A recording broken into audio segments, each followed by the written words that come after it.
Hi guys, welcome back to my channel. In today's tutorial, I'm going to show you step by step how to download and install Outlook to your computer. There are two methods and one of them requires a paid subscription and it includes all of the Microsoft products like Microsoft Word, Excel and others. And the second method is completely free. So I'm going to show you the paid subscription first. So you can open your Google and then you can search for Microsoft 365 and then you can click the website and then you can scroll down and you will see three options here and it includes Outlook app. As you can see, this is the app and you can just click buy now.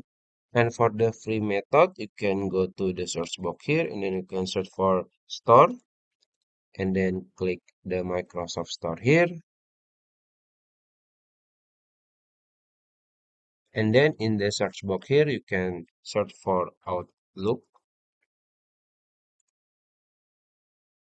And then you will find Outlook for Windows. You can click it. I have installed it. So you can just click get here if you haven't installed it yet. And then you will get the Outlook for Windows in your computer. So I think that's it. If you found this video helpful, please like this video and subscribe to my channel. Thank you.